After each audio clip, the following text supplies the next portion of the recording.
Nadia Gojumenitananda Mahajan. Nadia Gojumenitananda Mahajan. Hatia Chinam Hate Jibera Karan.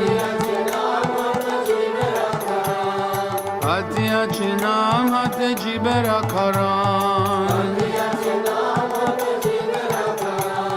Shradhavan Jan Hai, Shradhavan Jan Hai.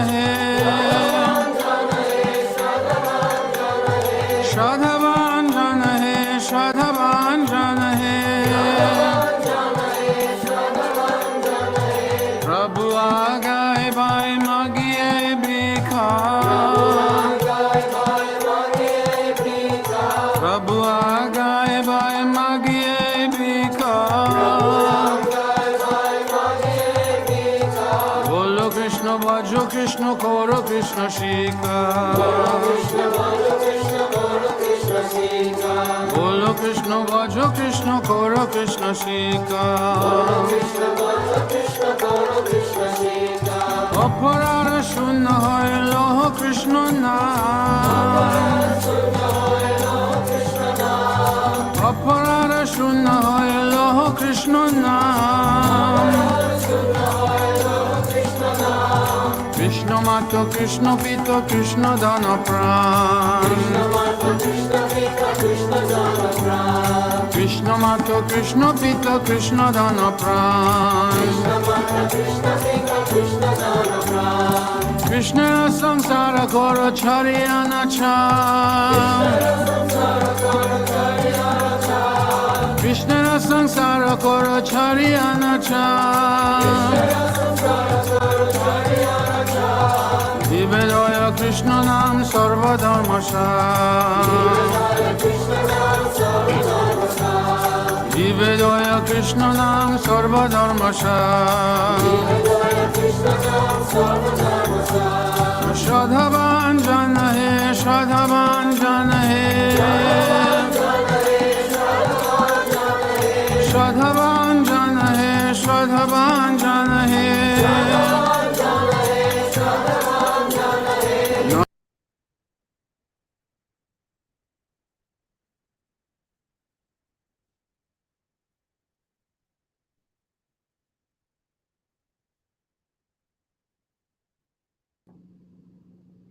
Hare Krishna, dear devotees, please accept our humble obeisances. All glories to Jagat Guru Srila Prabhupada. All glories to our revered speaker for today, His Grace, Gurudev Prabhu, who needs no introduction. Prabhuji, we are very grateful to have your association today. We thank you so much for being with us today. Thank you for the privilege, Sahadevji. Hare Krishna, thank you so much.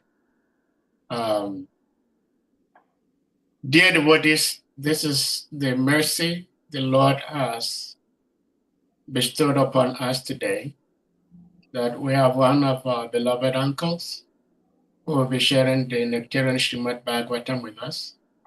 So we encourage devotees to be very attentive.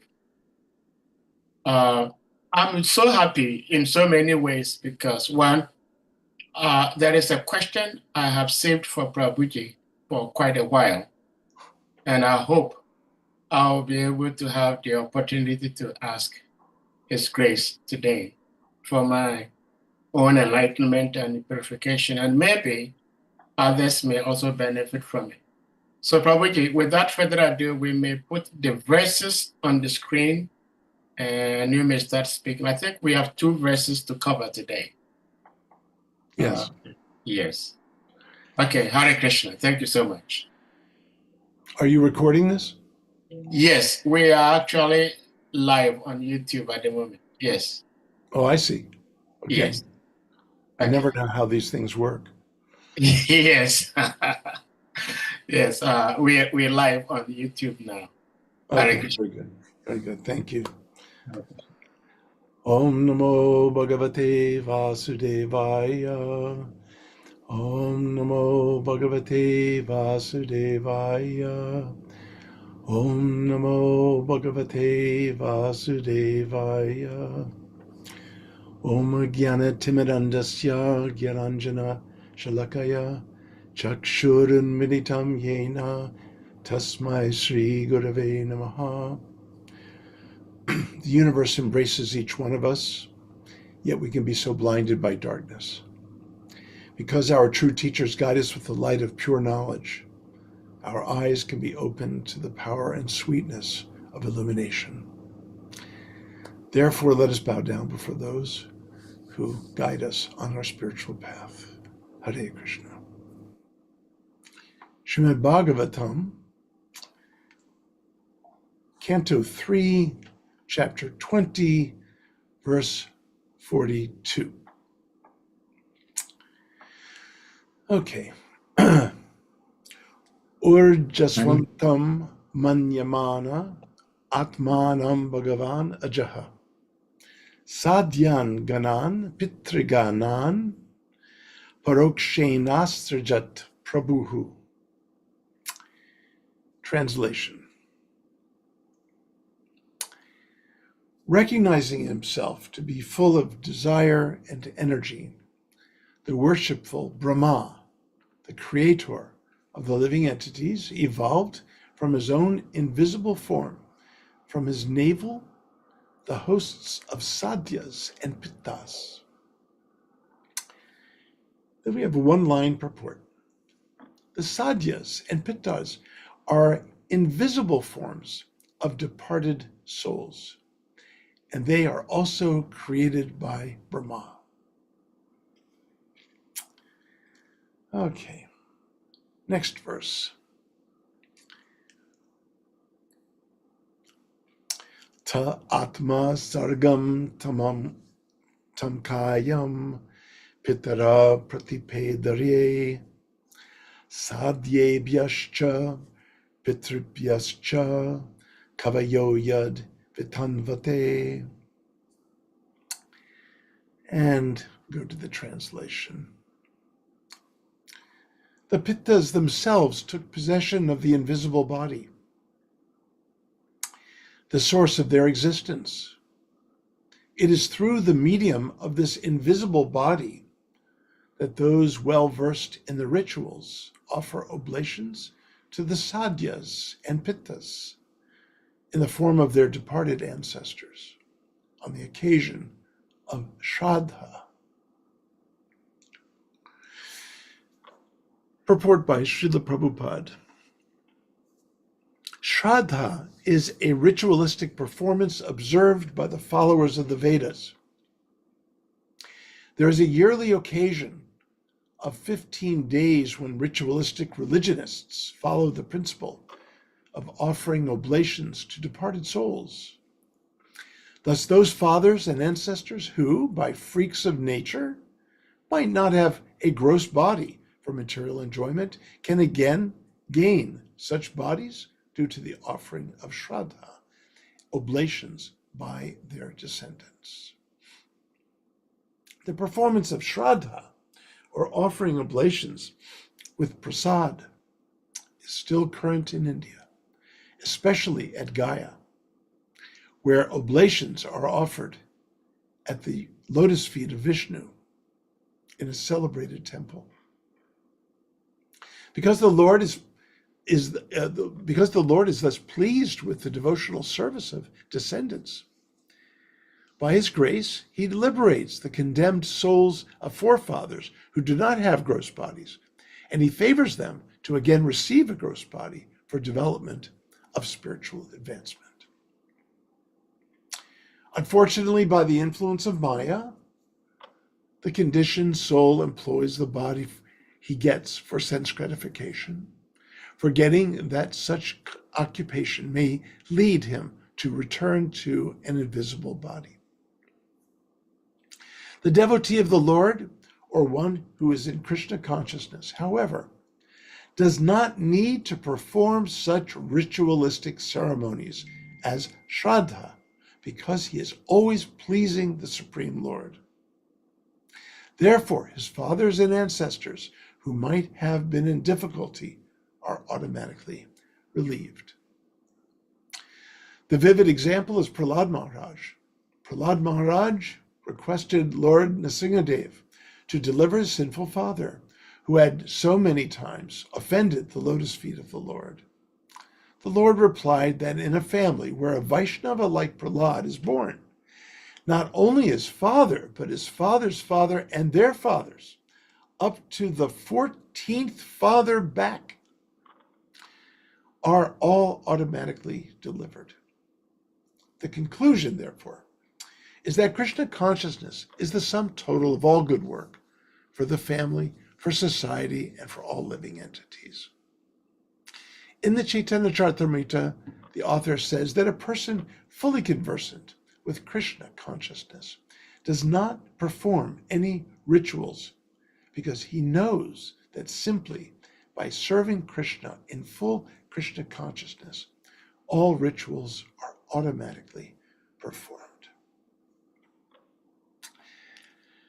Hare Krishna. Well, this is giving us a very important message. I mean, why do we erect temples? Big, huge temples. Right now, I'm working on the ultimate theological focal point for the Mayapur Chandrodaya Mandir, the temple of the Vedic planetarium. Huge temple, $100 million. Why? Why do we perform rituals? Why do we enact various sacred days in special ways? Why do we do all these things? The bottom line is that these are acts of love. I mean, it's just so simple, but that's the problem, my friends. It's just too simple. We're very complicated. So we may need to engage in complex activities. I remember when Prabhupada was installing the cornerstone of the Krishna Balaram Mandir. I was not there, but we all heard about it around the world at the time. And he had the Smarta Brahmanas conduct all of the elaborate ceremonies, all of the mantras, all of the mudras, all of the sacred acts, all of the purifications.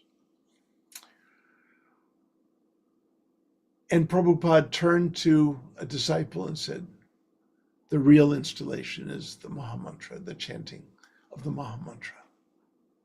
He went along with it because this would be acceptable. Did he need it? No. Did he desire it directly? No. He did it because that would be the acceptable ceremony for establishing the Krishna Balaram Mandir, which is funny because the Krishna Balaram Mandir, when it was built, was way out on the outskirts of Vrindavan. It was almost a joke to the Brajbashis. They would say they're building the Angriji Mandir, the English Mandir, Angriji Mandir. I remember staying there, living there in 1982 for 6 months.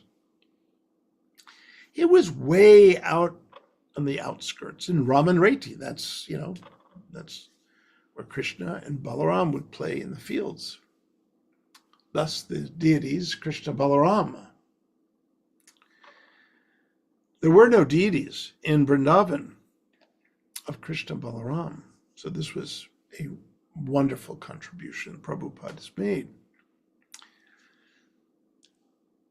But the foresight that Prabhupada had was always amazing. Now it's a temple you can hardly get into. It is so crowded. When I lived there, it was empty. It was empty. the whole day, it was empty. Mangalarti and the Prabhupada's puja before Mangalarti was attended by the Gurukulis and myself, and that was it. And a few temple devotees. And it just was unattended, the temple. Now, it's so crowded. Now it's in the middle of Vrindavan because Vrindavan has expanded so far beyond the Krishna Balaram temple, all the way out practically to the main road that goes to Delhi. It's so crowded, I honestly have to say, I find it a little unpleasant. I'm a little spoiled, but I'm used to being there in a quiet way. Of course, Panchagoda knows me, temple president, so we go right up to the front to have darshan of the deities and so on. So I get a little spoiled that way, but the temple is non-stop visitors going in and going out, non-stop. The road in front of Krishna Balaram Mandir is so filled with activity, you could easily be run over by a rickshaw. You have to be careful. But back in the day, it was empty, it was quiet, it was silent. But Prabhupada knew that this would be the most popular temple. And it is one of 4 most popular temples in all of Vrindavan. Banki Bihari, Radha Ramana, Radha Damodar, and Krishna Balaram. These are the 4 most attended temples. But why do we have all these temples? Why do we have all these rituals? Why do we have all these practices? You know, the Goswamis, they built these temples. The early 3 principal deities of Vrindavan, the Madan Mohan, Radha Govinda, and Radha Gopinath temples. They built them, but you know what they did? They built a little bhajan kutir, a few yards, several yards away, because they engaged in their quiet bhajan.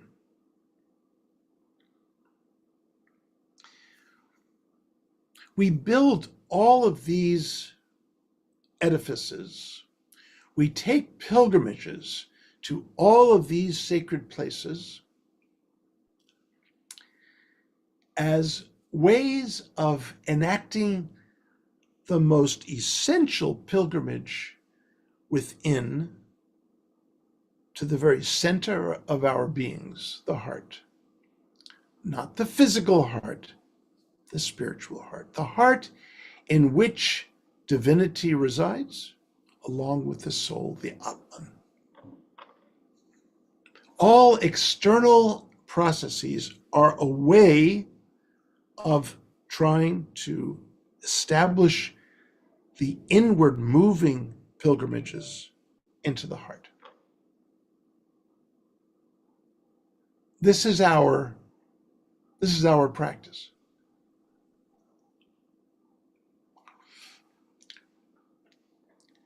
And as Prabhupada says in the purport, there is no need for anything else than Krishna Bhakti practices, and the most essential ones.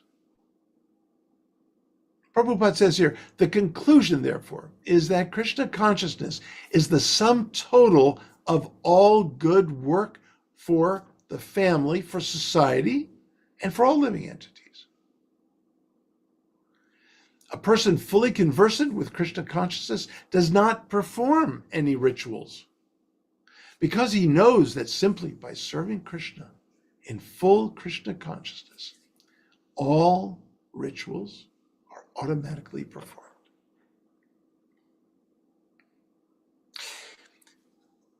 Now, I don't want to denigrate rituals. Rituals are important. Rituals are important because we don't know how to go inside to our hearts. So therefore, the outer practice is important, because eventually we'll get it. There's an anecdote of Prabhupada speaking to a disciple early on in the movement, early on. That disciple was afar. They spoke by phone. He gave him a name. And the disciple said, "Is that it? Am I initiated? I mean, doesn't there need to be some more things done here?" He said, "What more do you need? You've accepted me. I've accepted you. You are now connected to the Guru Parampara. What more do you need?" He was thinking of the fire sacrifice. He was thinking of a great feast. He was thinking of celebration. Well, these things can go on. That is not a problem. I mean, there's no one here that's unwilling to attend a big feast. I mean, I know that. I think I can say that fairly safely. So, yes, thank you, Sahadevji, for confirming that. Yeah. I was a little hesitant, but then you're making me feel pretty secure in that assertion, that presumption of mine. The whole point is the essence. But sometimes the essence is so hard to connect to that we need kind of surrogate processes for going into the heart, but going outside into parallel practices that will stimulate the movements toward the heart. And that's fine.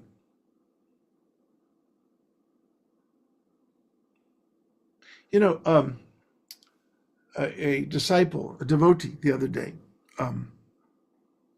asked me about japa. Now there's a ritual, but is it a ritual? See, if it's a ritual, that's fine. That's fine. It's a ritual. It's a practice. It's something that we do for our purification, etc. Associating with the divine names is associating with the divine world, and thus we get purified. But what are we doing when we chant the Maha Mantra? Especially as someone who knows Sanskrit, these are all divine names being repeated in a certain pattern in the vocative case in Sanskrit, which means calling out, "Hey Radha, hey Krishna, hey Radha, hey Krishna, hey Krishna, Krishna, oh Radha, oh Radha." He said, my problem is I sometimes have kind of a complacent, kind of blasé mind. I said, then offer that to Krishna. See, when you're chanting the Maha Mantra, you're actually calling them.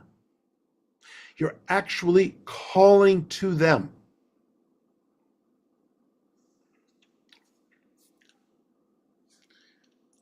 Here, let's conduct a test right now. Okay, Sahadev, I'm going to use you as part of my test. Okay? I'm going to say, hey, Sahadev. Prabhuji. Sahadev? Yes, Prabhuji.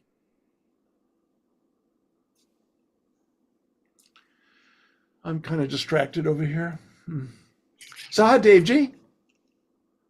Yes, Prabhuji. Let's see here. Oh, there we go. Lacking some water here. Sahadevji, are you listening? Yes, Prabhuji. Let me see. Where are my glasses? Let me see here. So many things to distract me. So many things. How rude am I being to Sahadevji? If I'm calling him, he's gonna respond. As if to say, yes, what? Why are you calling me? And I'm not doing it. You know why? Because I'm distracted. I'm looking at this, I'm looking at my glasses, but yet I'm calling him, and yet I'm ignoring him at the same time. Now, I said to this devotee, I said, look, if you're feeling complacent, at least tell Krishna that you're feeling complacent. Say, Hare Krishna, Hare Krishna. Oh, Krishna, I'm really a blob today, and I'm offering that to you. I'm distracted by my water bottle. I'm going to offer that to you. I'm distracted by, oh gosh, I've got to do some errands today. Oh, Krishna, oh, Radha, I'm so distracted from both of you. I know it's terrible. I'm feeling kind of guilty, but I'm going to offer my guilt to you. It says in the Bhagavatam,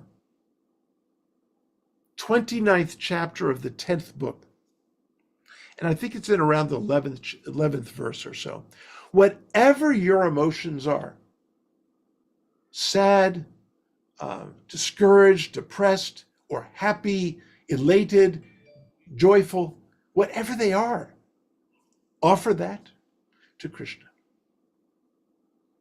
At the very least, I told this devotee, I said, look, if you have no particular prayer, no particular offering, you know what you can do? You can say, oh Radha, oh Krishna, I'm so grateful for all the blessings you shower upon me in this life. At the very least, express gratitude. Oh Radha, oh Krishna, thank you, thank you, thank you. You've embraced me from without, you've embraced me from within. Hare Krishna, Hare Krishna. Thank you so much. That's the least we can say when we call to Krishna. So let's try this again, Sahadevji. Sahadevji. Hare Krishna, Prabhuji. Thank you so much for inviting me here today. Hare Krishna, thank you so much for being here. So there you go. Now, wasn't that a pretty good conversation? When we chant the Maha Mantra, we are with Radha and Krishna alone. We're getting their exclusive attention. And the one thing we can offer that they cannot find anywhere else is your heart. Your heart is not like anyone else's heart. They cannot control your heart. They cannot control anyone's heart. The only thing we can, yes, if you want to, yes, you can engage in the puja. Puja is beautiful. Incense is beautiful. The camphor flame is beautiful. These are beautiful things that we can offer to Krishna. Beautiful things. The scent of incense, flower, water, a dry towel. Wonderful. These are sweet articles, a fan, chamra. But all of these say, I love you. I want to serve you. I offer everything to you.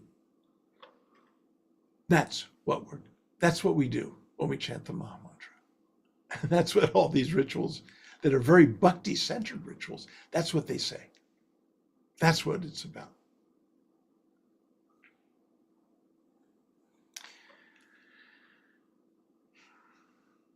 Now, this word Shraddha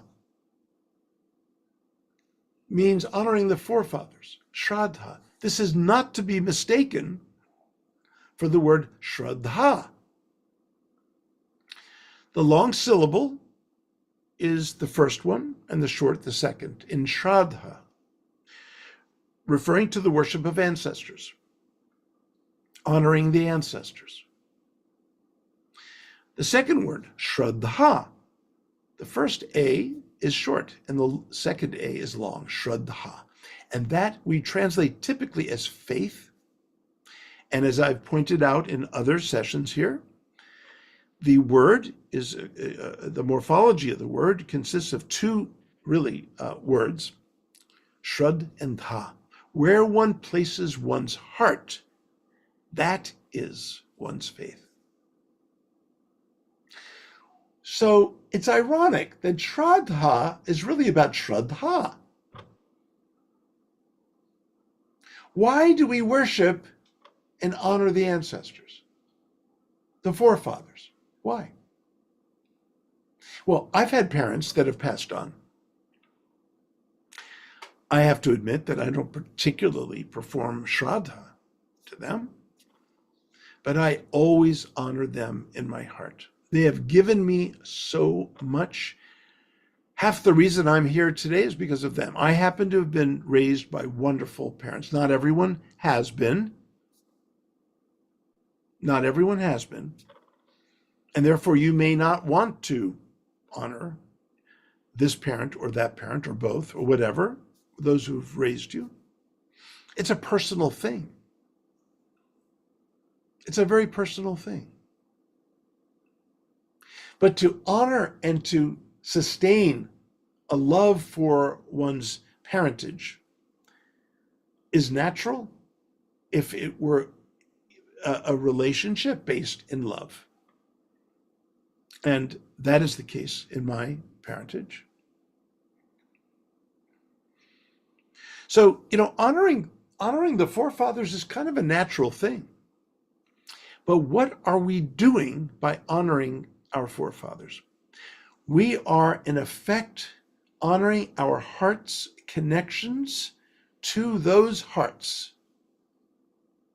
who cultivated us, who raised us. Prabhupada says the parents are technically speaking, are the first guru. They're the first guru. I mean, everyone here must have had some kind of amazing upbringing to even be here. How did you even get here? I mean, it's amazing that you're here. Now, some people have very rough upbringings, very traumatic upbringings. Well, that also brought you here.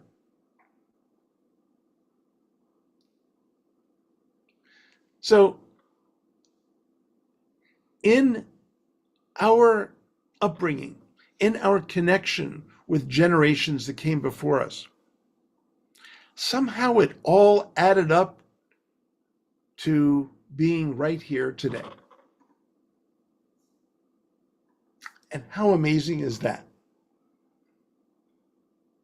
So the Shraddha, the honoring of the forefathers is really about Shraddha.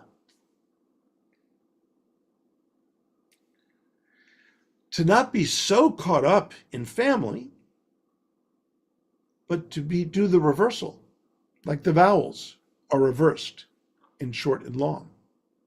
Shraddha. That means to place our hearts at the lotus feet of Sri Sri Radha and Krishna, at the feet of the Guru, at the altar of others' hearts.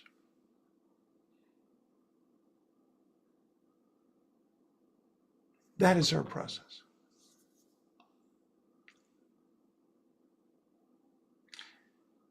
There are other traditions, that worship the ancestors very heavily, more than even in India. The Chinese, for example. Very, very much interested in worshiping the forefathers. In Tibet.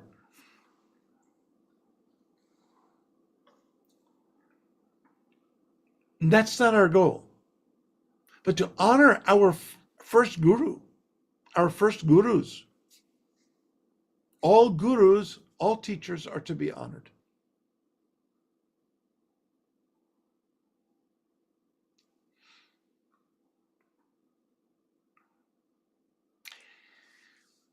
We cannot fathom and comprehend, and I'll end after this.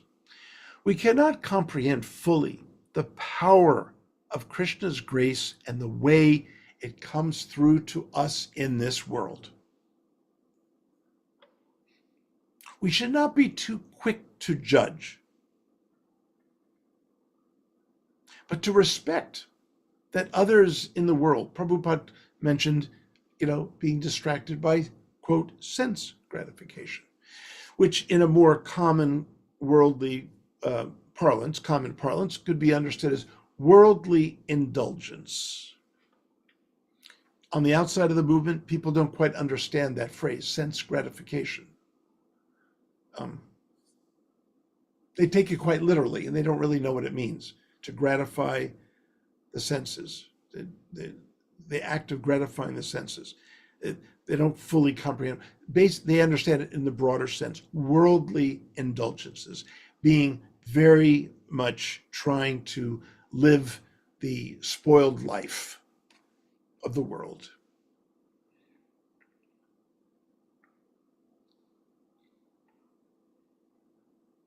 And, conditioned souls, they have bad habits. They do. I was arranging for a meeting with scholars who focus on our Krishna Bhakti tradition. And one of the very influential BBT directors was talking to me and said, "Why would you have scholars come together, or a bunch of meatheads? Why would you have them come to a meeting?" Well, first of all, 8 of the 14 scholars were devotees with PhDs. And I said, let me remind you, Prabhuji, let me remind you very, very, I hope you're listening very, very carefully, that the foreword to Prabhupada's Bhagavad Gita was written by a meathead. Be very careful what you say.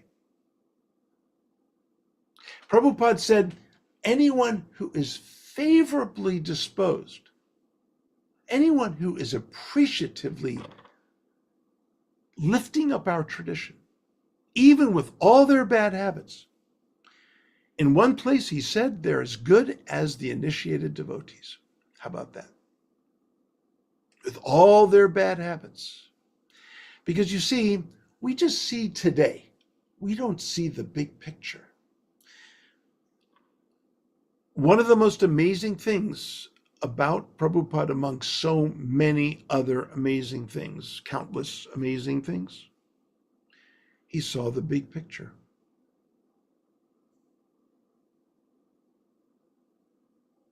By Krishna's grace, we can see the bigger picture. By calling scholars who focus on Krishna Bhakti tradition a bunch of meatheads is actually disrespectful to our own tradition. These are people that are moving a little bit more toward Krishna Bhakti in their own ways. Eating meat is a terrible, terrible habit. It's violence. It's imbibing violence. It's a horrible habit. Smoking is a horrible habit. Well, gambling, intoxicating. We already know all these things. Illicit sexual activities, horrible. Dirty and disease. Look, we already know all this.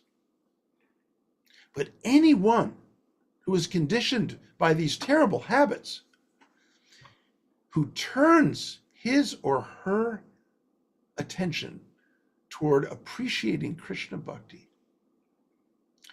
these are special souls.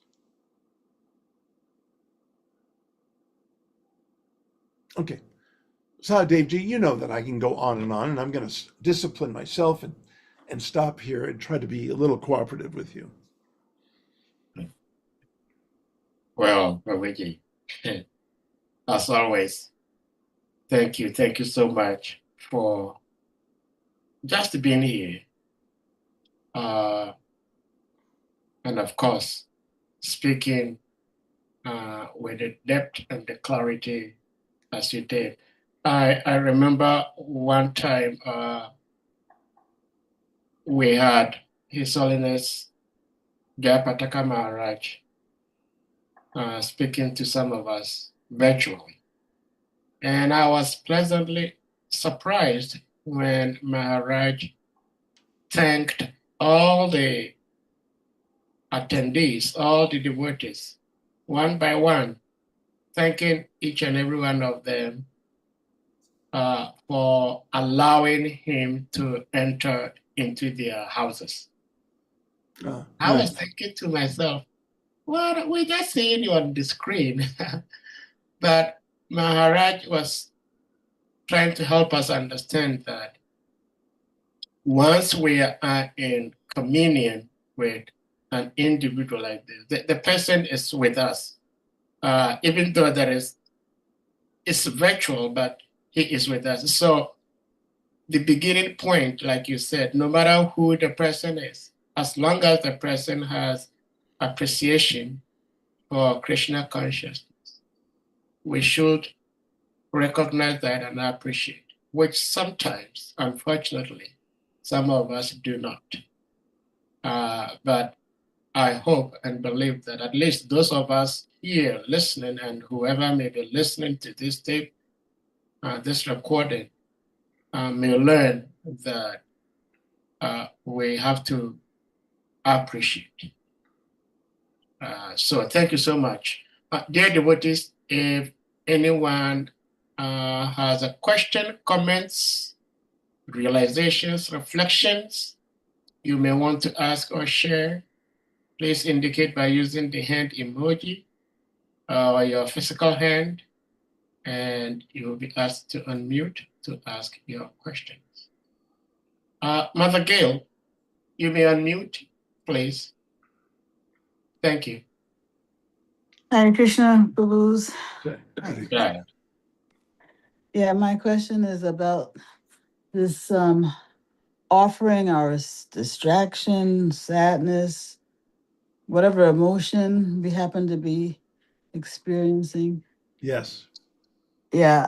So can you just make a little more sense out of that for me? Because I can understand offering maybe a prayer, offering a ghee lamp, things like this, but not Yes. distraction or anything negative, or even positive, how do I offer you my happiness? Yes. Uh-huh. So, reading from the very place to which I was referring, okay,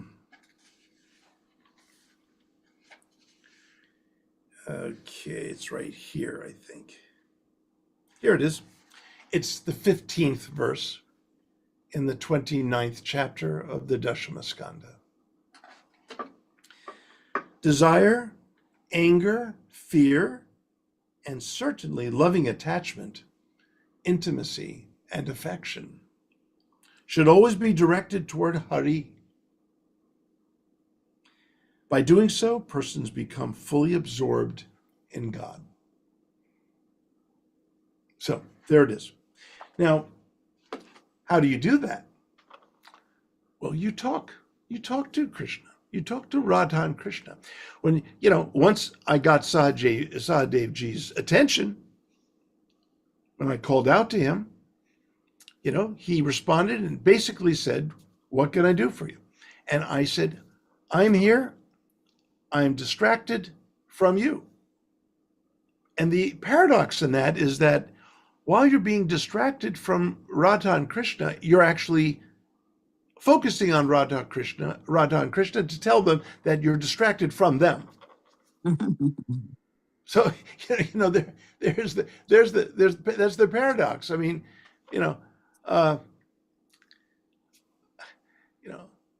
Sahadevji, I didn't know you were there. So you're there, and I'm just distracted here. But I'm so glad you're there. I mean, it's, I don't really have. I mean, I don't have anything to tell you, Sahadevji. But then I'm talking to him. So I called out to him to tell him that I have no reason to call out to you. Maybe to get your attention. With Krishna, you can do that. With Sahadevji, that might be a little rude. So I hesitate to do that with Sahadevji. But with Krishna, you can be rude. You can be rude. You can be frank. You can be just very direct. You can be indirect. Basically, you're just sharing yourself. Completely. Mm-hmm. Yes, Gail. Yeah, that's exactly right. You're sharing yourself, nothing held back. Mm-hmm. Nothing held back. With Sahadevji, I have to hold back a little bit. I want to be, I want to be a gentleman with him, which is not hard. He is such a gentleman, so that's easy. But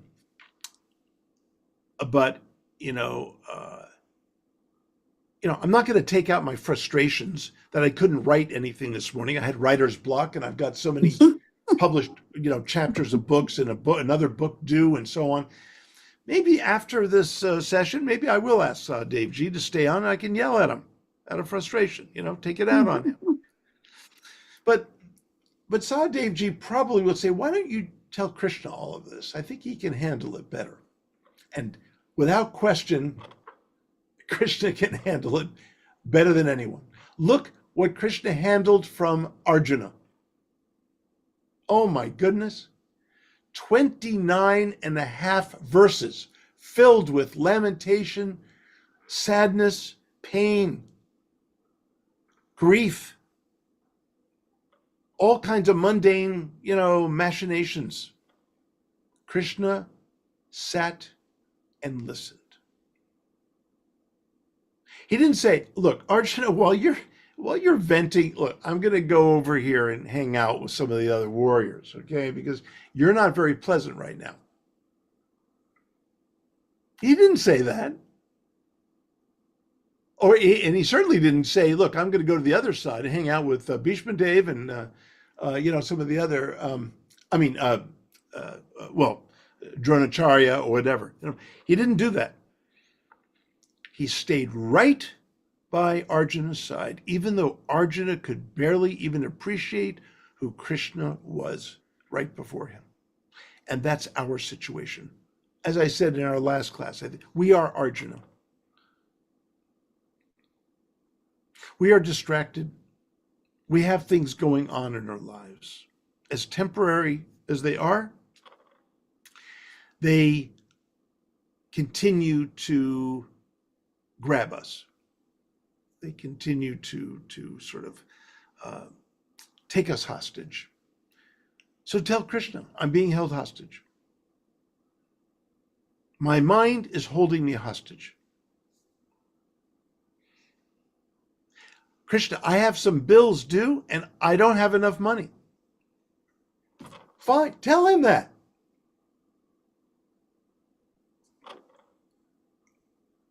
Where do you think the money comes from? Mm-hmm. It all comes from him. It's all in him. The only thing that's not in him is our hearts. Yet he is in our hearts, but our hearts not in his yet. But it begins by sharing the overdue bills or the stressed out job interview coming up, the way I've disappointed my friends. I mean, all these things, these typical things that people go through. I'm having problems at home. The way I've heard one person say it is that just take Krishna with you wherever you go. That's it. You got it. See, Gail, you already knew the answer. No, I needed to hear it. I needed to hear it. I think she got the answer from your explanation. Mm-hmm. Yeah. It's always good to hear these things. Yes. Yeah. No. Thank you for that. This is a little bit of a tangent, but in your answer, you said that Arjuna's lamented for 29 and a half verses. What's that half verse? Oh, part of the verse, I believe, is Sanjaya's narration, and the other half is Arjuna speaking. Oh. Okay. Yeah. Oh. I believe 29 and a half is accurate, but I'll have to go back. But, being a scholar of the Gita, we tend to pick up the numerical quantities like that, but it is, but Krishna he doesn't even speak one verse in the whole first chapter. He only speaks 5 words, not even a whole half verse. He only speaks 5 words to Arjuna, while Arjuna dumps 29 and a half verses. Mm. That's a pretty good friend. Yes. We all have that friend if we want him. Yeah. Well, thank you so much. Thank you very for much, your Prabhu. question Thank Thank you. you, Gail. Yeah. and response. Shubha Varaha Acharya Prabhu, you may unmute. Yeah, Hare Krishna. Please accept my obeisance. Hare Krishna, my pronouns. All glories to Srila Prabhupada. Jai. All glories to the devotees. Thank you very much, Prabhu. The subject matter actually is making me to think a lot. When you ask, why do we want rituals? And then you give the example how Srila Prabhupada engaged in the ritual of the temple opening Krishna of Krishna Balaram, not because he wanted it, but because that is what is accepted.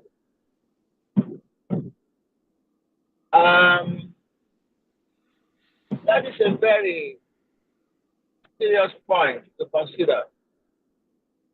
We follow Prabhupada's footsteps, or do we just follow instruction? Because in the world we have today,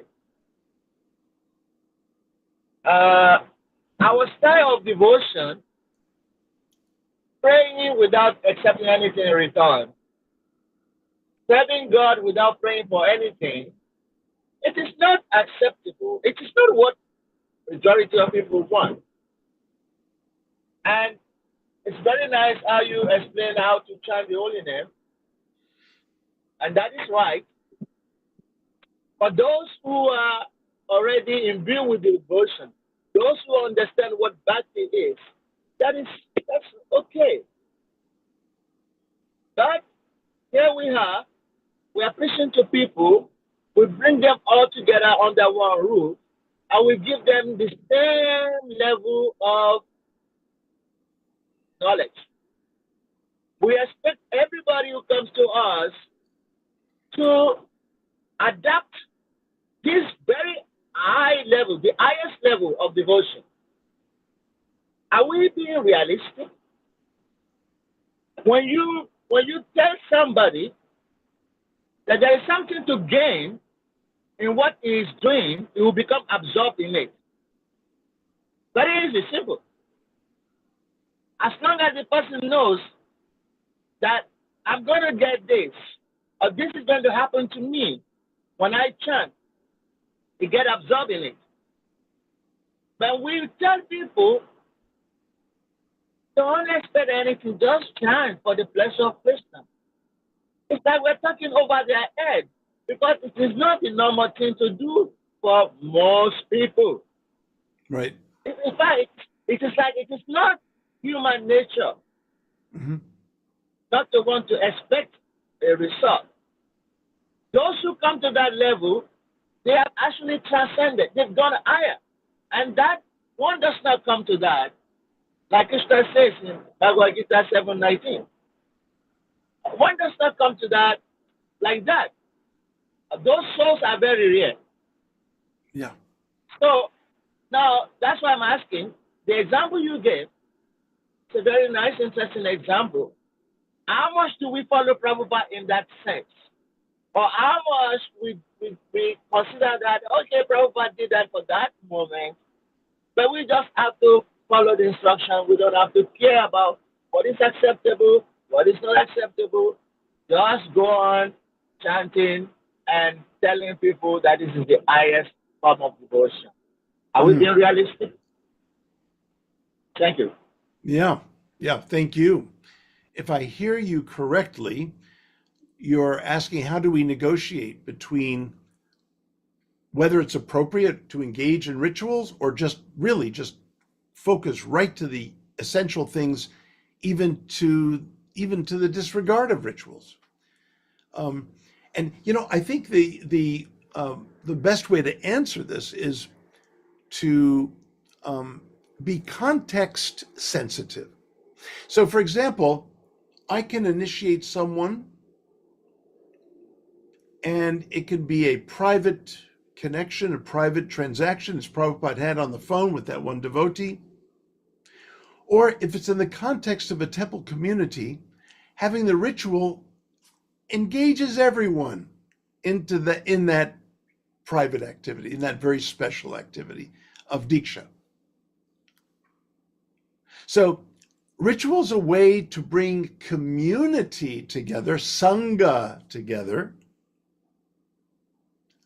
Guru Puja can be very collective or very individual.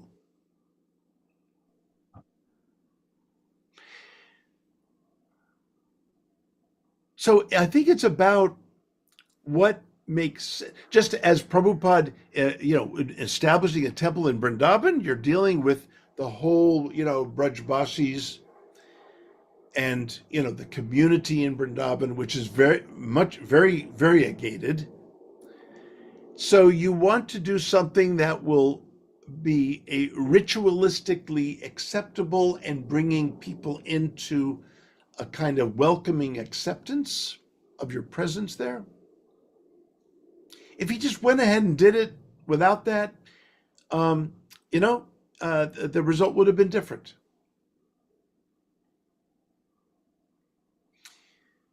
I mean, you could take this pretty far, this whole concept. So, for example, Mahaprabhu Gauranga, he took sannyas ashram because he wanted to convince the intellectual classes of his time about Krishna Bhakti, about the veracity and the efficacy and the power of divine grace in Krishna Bhakti. He wanted to convince people. So he took sannyas for that reason. That's an external. And he even says, I'm not a sannyasi, I'm not a Brahmin, naham vipra, naham nyasi, and so on. I mean, we all know those verses. Gopi Bhartur Padakamalayur Dasa Dasa Anudasa. That's what we are. Gopi Bhartur Padakamalayur Dasa Dasa Anudasa. And anything less than that is extra. So he took sannyas to convince an intellectual class of men. I told Hridayananda Swami years ago in the 1980s, when he was contemplating returning to school, I told him that his sannyas ashram doesn't mean a thing to scholars in the modern day. It doesn't mean a thing. I said the PhD of the age, the sannyas of the age is the PhD. That's the sannyas in terms of intellectual preaching. That you get the PhD so you'll be accepted among the intellectual classes. Is my PhD from Harvard University necessary for me personally? Absolutely not.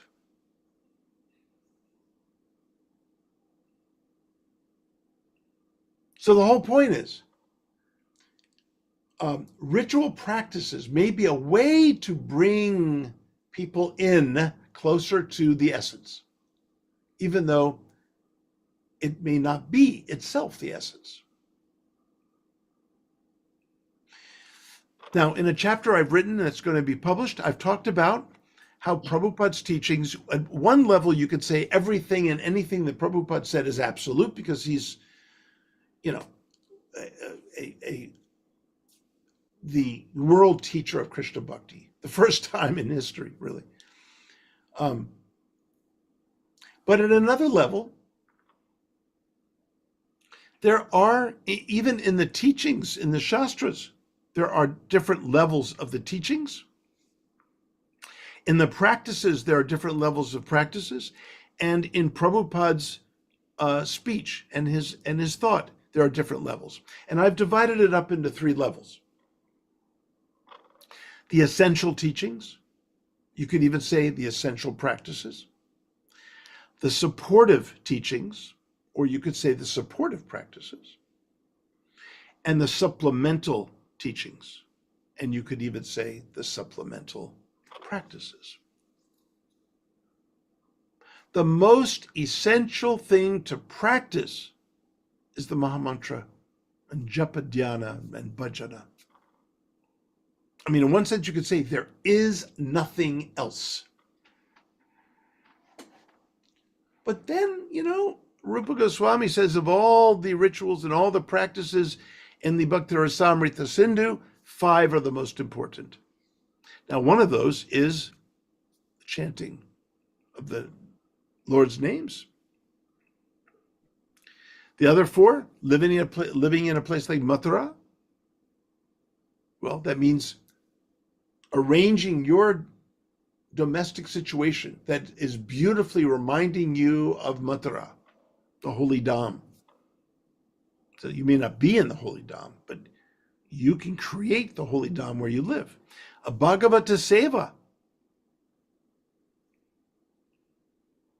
Remember the South Indian Brahmana who, wasn't particularly a philosopher, but he just was weeping at the beautiful relationship that Arjuna had with Krishna.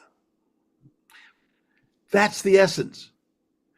Being, a scholar of the Bhagavad Gita, such as I am, considered in the outer world, considered one of the leading scholars in the world on the Bhagavad Gita. That's good because it teaches people. It's extending the teachings of Krishna Bhakti to others.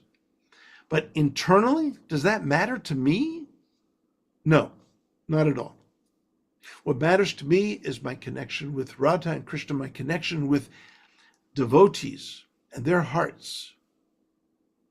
In fact, everyone's hearts. That's what matters to me. To worship at the altar of others' hearts. This is our true puja. Puja means I honor your heart with mine.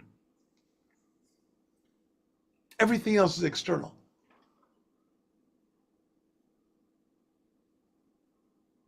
So, was Ramananda Roy wasting his time when he started that beautiful catechismal dialogue with Mahaprabhu Gauranga? In the 8th chapter of Madhya Lila, he started with 2 verses on Varnashrama. He said, okay, in so many words, I'm doing my own version of Mahaprabhu. Okay, but that's bahya, external. Go deeper. Now, if I were there, should I have taken Ramananda Roy aside and say, why did you waste your time even bringing up Varnashrama? But the fact is, Varnashrama can be supportive. It's not essential, but it can be supportive of what is essential.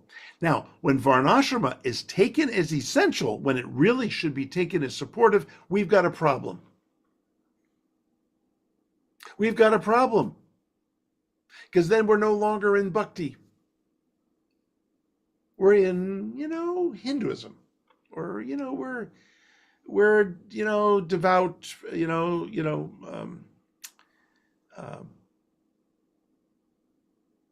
we're, practicing Hindus. The absoluteness of bhakti, though, has been eclipsed. So that dialogue is so didactically important for us because Mahaprabhu's tradition is about go deeper, go deeper, go deeper. He kept pushing Ramananda Roy for dozens and dozens of verses. That is our process, to go deeper and deeper and deeper, but not to take what is supportive and supplementary as if it were essential, because then you've turned bhakti upside down and it's no longer bhakti. It's something else. Well, Hare Krishna. Thank you so much, Prabhuji. Jai. Reverend Prabhu, thank you so much for the question. No, I've not finished. Oh. Okay. Let me. Okay, go ahead. Yeah, so thank you very much, Prabhu. And I'm very happy you mentioned Vanashram, but at the same time saying that it's going to is going to create a problem for back to. But I was thinking that's going to be part of the solution.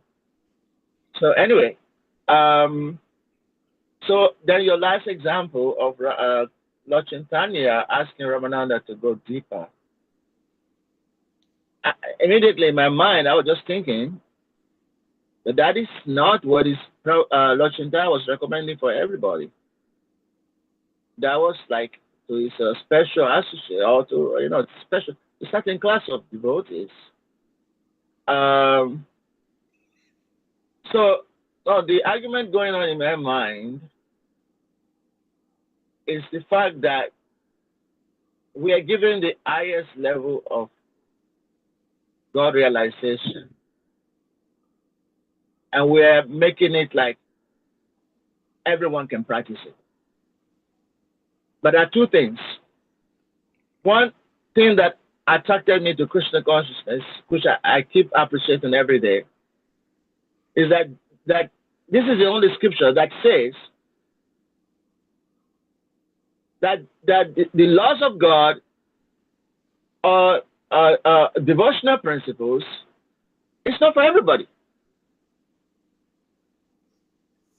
Right. One of the 10 subjects of the Srimad Bhagavatam, Man Avatara, the prescription of regulative principles, it's also written there, Poshanam.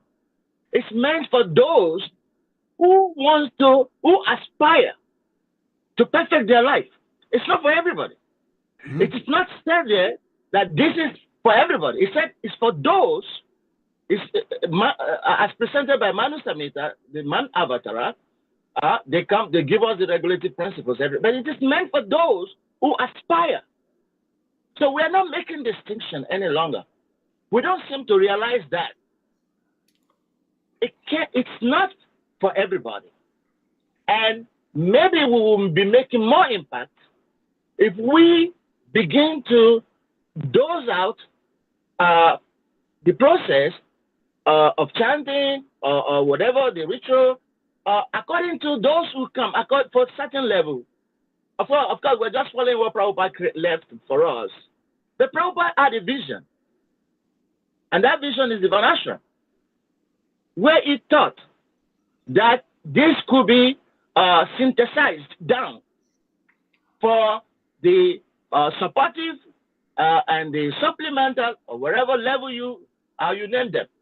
Prabhupada seen that coming, and he saw that is not been done yet. But we are simply following what Prabhupada left, and we want to justify that is okay. But it is not okay, because Varnashram is meant to lead to a corporate salvation. Carry people along. That is Varnashram. It's a corporate system of salvation. Right. But we seem to be becoming more of maybe bhajanandi. I mean, we want just to perform our own bhajan. So anyway, I'm kind of, there's this argument going on in my head, because the way you presented this is very intellectual, and it has, for any thinking person and who has been practicing and trying to also give Krishna consciousness to people, he will certainly find that there's some conflict in our way of practicing and what we're teaching. There is some conflict. Hare Krishna. Nice. Just a quick response, but you bring up, a very important point. And Varnashrama, there are three kinds of Varnashrama Prabhupada spoke about. There's Vedic Varnashrama that was meant for Vedic times, not our times, Vedic times. And as you said, it was a system. It was you put it a certain way that was very nice. It was very much, a system that engaged everyone toward transcendence, toward liberation, unwittingly. In our present society, we're engaged towards sin, in everything. Probably many of you have a bank account. Well, you don't know what the bank's doing with your money. It could be lending out to a pig farmer to slaughter pigs. Your money is being used to help someone set up a slaughterhouse. That's not what you signed up for. I mean, this is, so this society, no matter what we do, it's just, it seems to go downward. Vedic Varnashrama brought everything upward. So there's natural Varnashrama. Prabhupada spoke that there's no getting away from Varnashrama because the nature of human existence and human society is such that there are divisions of labor and natural stages of life. And there's no getting away from that. It appears naturally without those designations, but it's there. And then there's Daiva Varnashrama.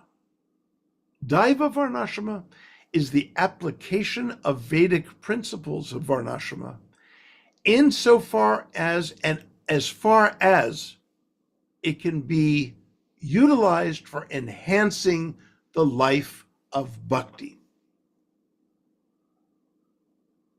So maybe in Vedic times, we didn't have female gurus.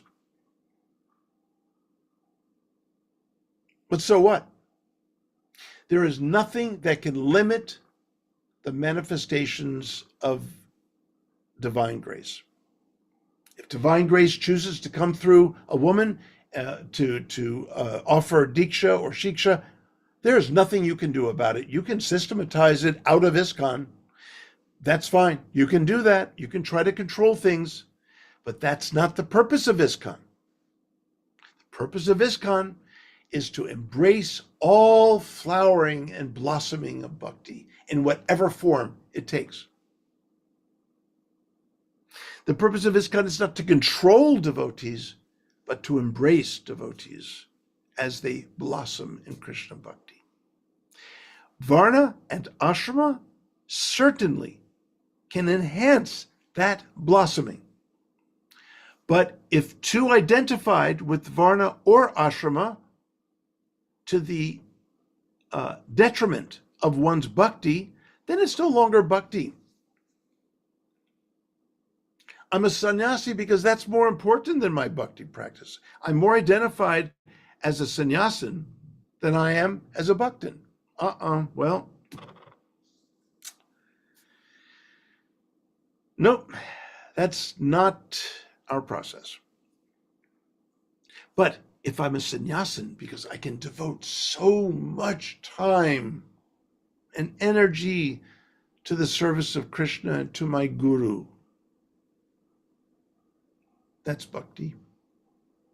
I'm a grahasta because in being a grahasta, my whole family can be uplifting to others in society in the direction of Krishna bhakti.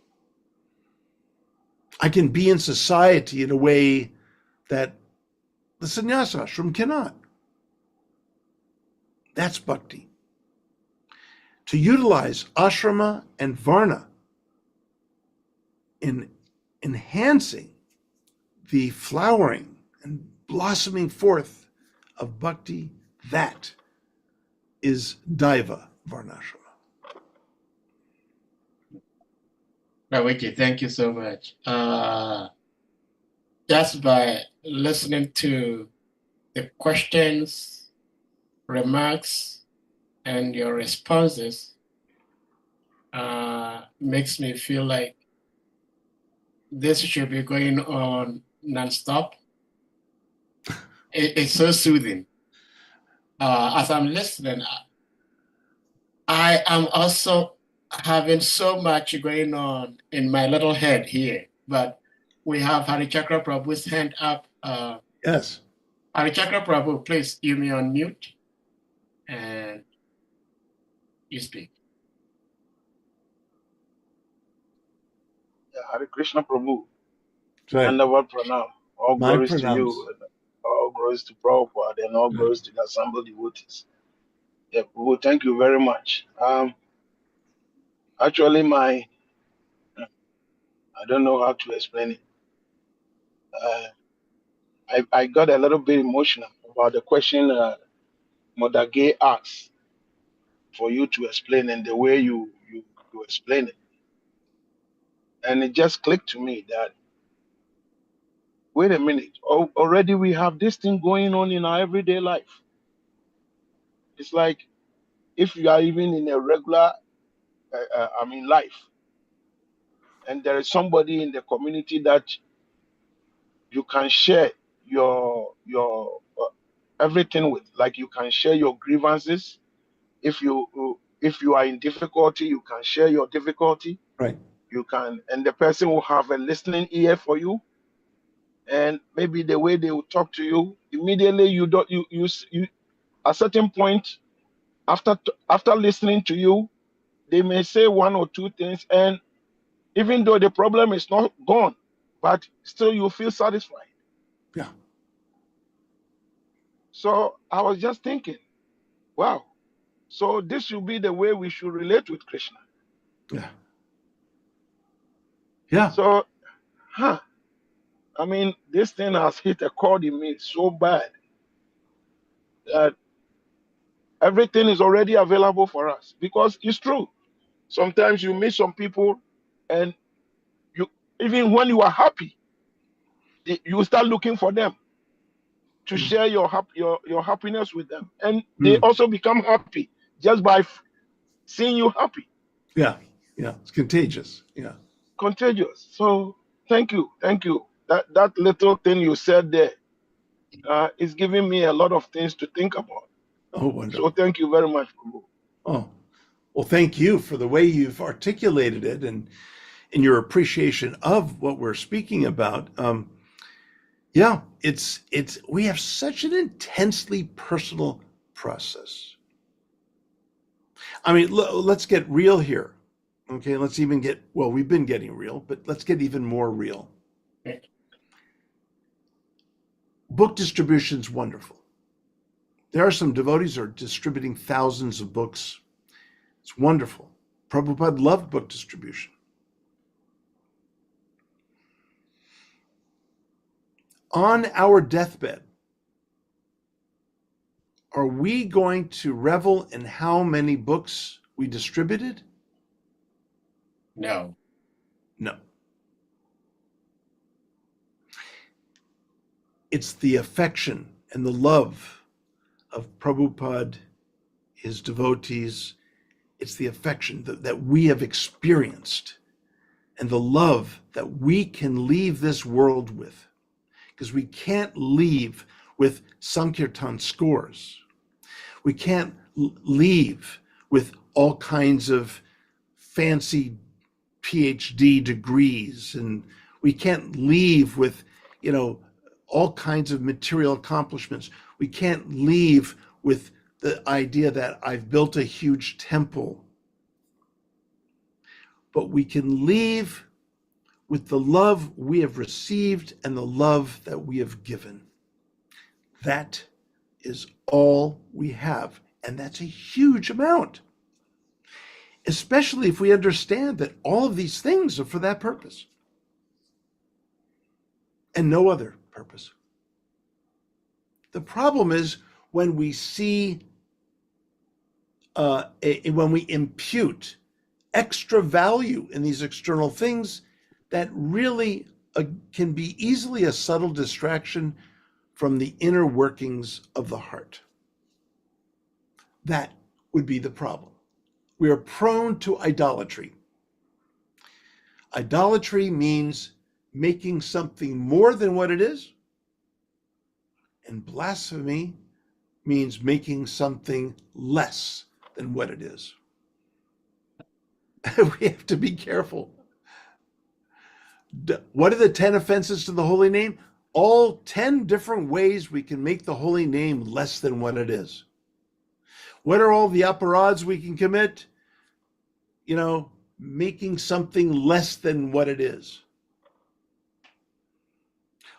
The things that we're distracted by and absorbed in too much, that is idolatry. Making something more than what it is. This is our challenge as humans. Yeah. Well, thank you so much, Prabhuji. And I've been battling in my own little head here as to what to do, because I have a follow-up question to Shimabara Prabhu's questions and remark.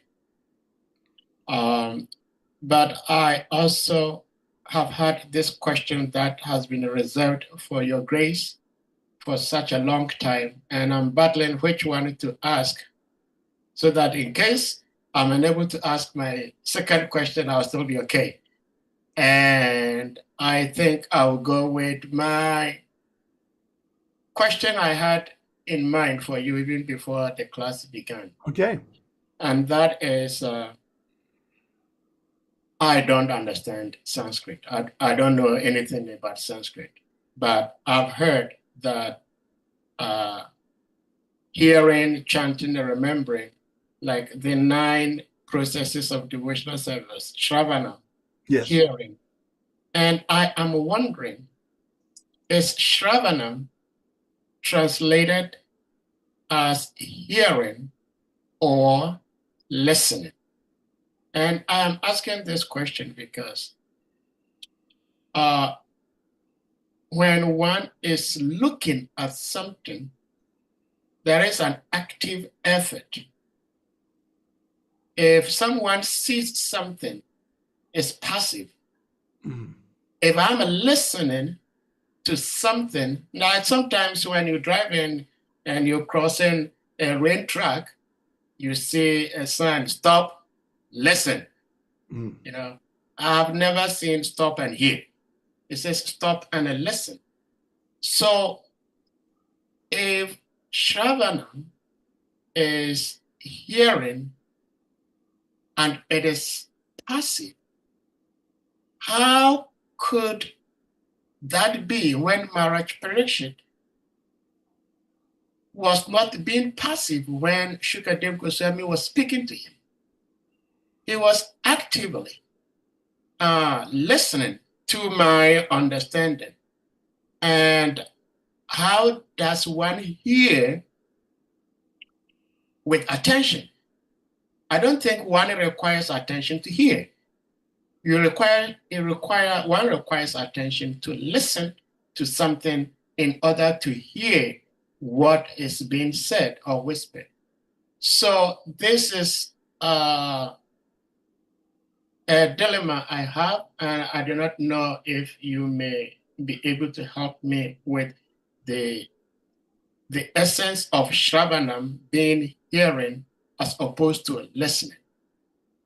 Yeah. So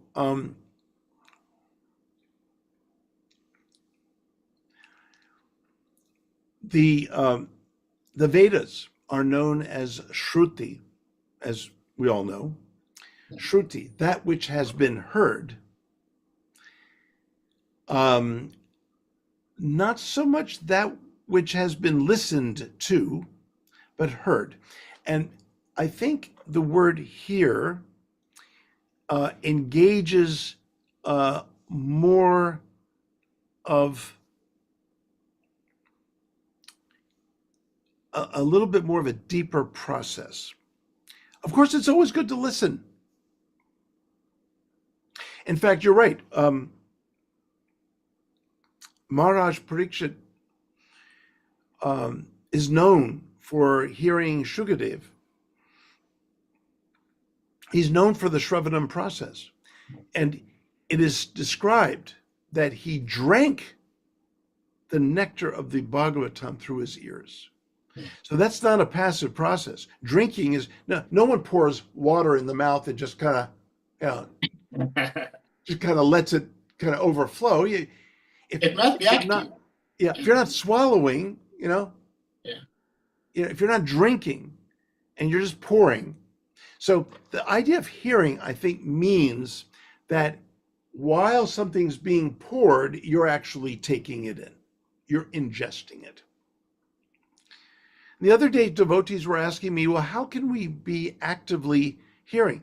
And I said, the best way is to be repeating what you've heard.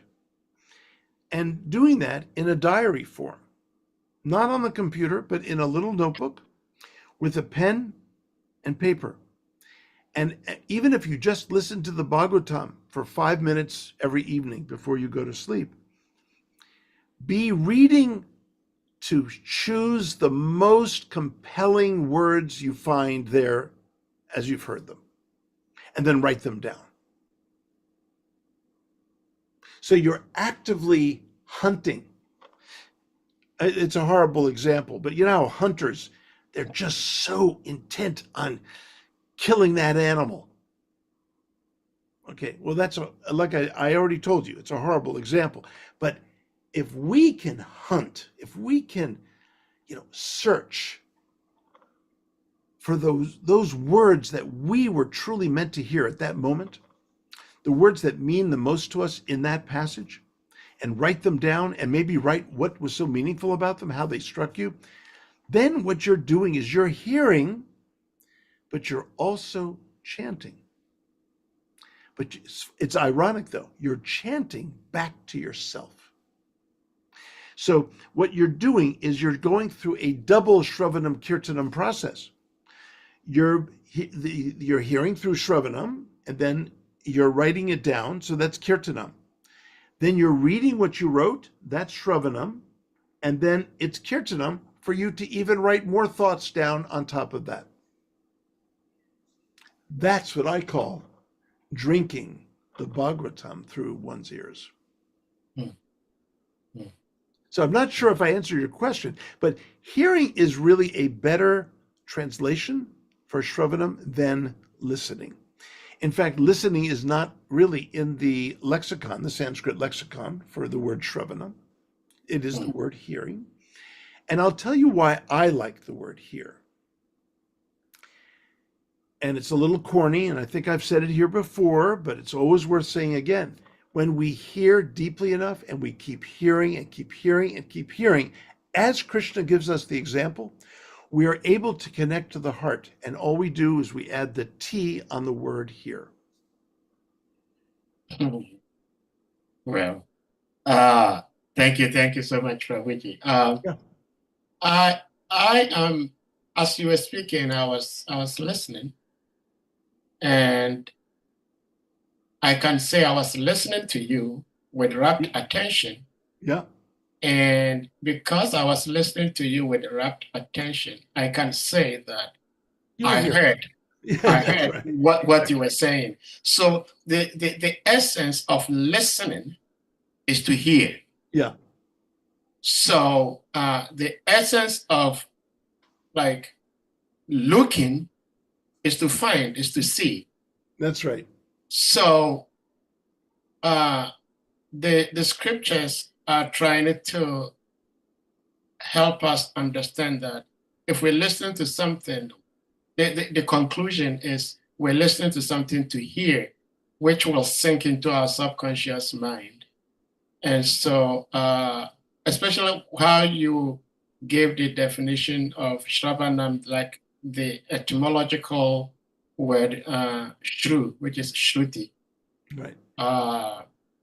That is helping me understand the difference and why Shravanam is translated as hearing, yet there is active part to the hearing, right, as opposed to, material understanding of hearing, which is just passive. Yeah. So with that explanation, if I may go ahead and then ask my second question, which is a follow-up to Srimad Varacharya Prabhu's beautiful questions and remark. And I'm asking this follow-up question from two angles. One is from observation, and then two is from experiential. That is, Srila Prabhupada warned us, the scriptures have warned us several times that we should follow, we should not imitate. So Srila Prabhupada inviting these smarter brahmanas to do the rituals for the Krishna Balaram temple opening. And Srila Prabhupada explaining to the devotees, the actual ritual is the chanting of the Hare Krishna Mahamantra. Right. And you also gave the example of how Lord Chaitanya even took initiation from these impersonalists. But when we look at the life of Lord Chaitanya, when we look at the life of Srila Prabhupada, that was not the way they lived their lives. It was like maybe once in a blue moon, they did something like that. But some of us, and that's what I'm saying from observational and experiential, where a temple authority, an ISKCON temple authority, performing yagya on Krishna Janmashtami Day would invite a Hindu priest to perform the yagya in the temple room. And not following the standard that Srila Prabhupada has given to us in his movement. Yeah. That is a bit troubling. And some of us respectfully questioned I don't want this to be specific because I don't want anybody to misunderstand anybody, but I'm just saying this so that you can give a general explanation that somebody who is an ISKCON authority did that, inviting a Hindu priest who is not Hare Krishna devotee. They do not follow exactly the principles we follow, and performing this yagya outside of ISKCON standard with so many demigods in the yagya arena was questionable. So some of us questioned about it, and it became a problem. So this is what I can understand Shimara Prabhu's question, that because somebody saw or heard that Srila Prabhupada allowed these Mata Brahmanas to do these rituals, so they can also have a reason to say that after Srila Prabhupada did that, we can also do that. So this is where I am thinking that if we can get some further explanation so that we can understand what we can do, what we cannot do. Yes. You really brought the answer forward, or the right response forward in your question or in your comments just now, because you brought up imitation versus following. The words anukara versus anusara. Anukara means that you act as another person acts. So you're picking and choosing. So Prabhupada engaged the Smarta Brahmanas, so that means you act and you engage the Smarta Brahmanas. Okay, well, Prabhupada got 2 hours of sleep a night. What about you? You're going to get 2 hours. So you're picking and choosing how you're going to imitate. If you're going to imitate, do everything. Don't just do one thing out of a convenience. Anusara means what flows from the action from another. How you are inspired, not by doing the same thing, not by acting out the same thing, but how you are truly inspired and realized in what is the appropriate thing for you to do. Given what they did in their situation, let me see how I can be inspired. Let me see what flows from them and their actions to me, and what I can truly realize. Prabhupada said in so many ways, preach according to your realization. Other times he did say, just repeat what I've said. That doesn't mean imitate. That does not mean imitate. It means repeat what I have said. That's safe. In other places, he says, preach according to your realization. You know, in the Mayapur, the Chandrodaya Mandir that I'm helping to design, I'm introducing some things that devotees have never heard before.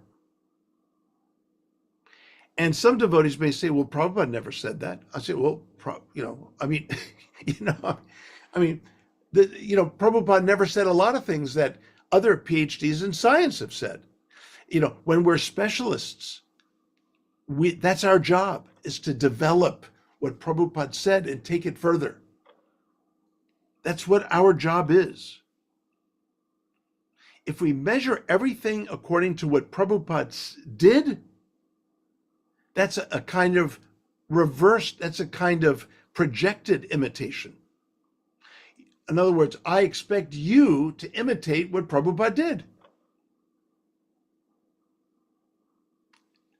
That's not the same as I expect you to truly be inspired by and realized in what you get from Srila Prabhupada.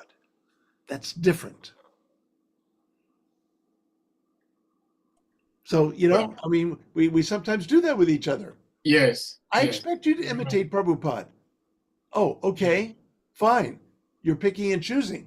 So 2 hours of sleep tonight. Yeah. I remember Srila Prabhupada said, well, if someone wants to smoke ganja, because Lord Shiva smoked ganja, then you should be prepared to drink the poison ocean also. Yes, that's in the Bhagavatam. Prabhupada got that right from the Rasa Panchadhyayi in the 5th chapter, 33rd verse of the 10th book. And if you want to imitate Krishna, then then try to imitate Shiva. Yeah. Drink an ocean of poison. Yeah. No, anukara means to act as they acted. That's not our job. Our job is to be infused with inspiration and to then arrive at a realized act relative to our situation and our realization. Well, Prabhuji, thank you so much. My last question, I believe, because I always have so much on my little head. This little head is always thinking. Again, stemming from Srimad Acharya Prabhu's question about the Varnashram. And I don't think I'd heard before until today that Srila Prabhupada explained there are 3 categories or 3 types of Varnashram. Mm-hmm. And since Srila Prabhupada himself asked all of us to establish Varnashram,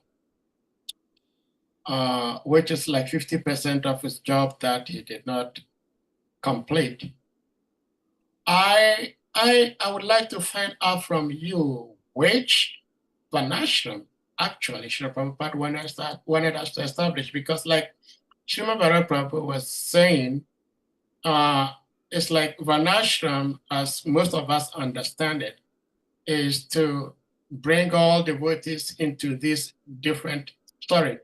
all peoples of all walks of life under these 4 categorizations, and then slowly move them all along. Now, if that is what we are trying to do in our movement of ISKCON, then I do not see how that is going to be possible. And we should also lead by example. So if we want to tell the world to follow this Varnashram, it should begin with us.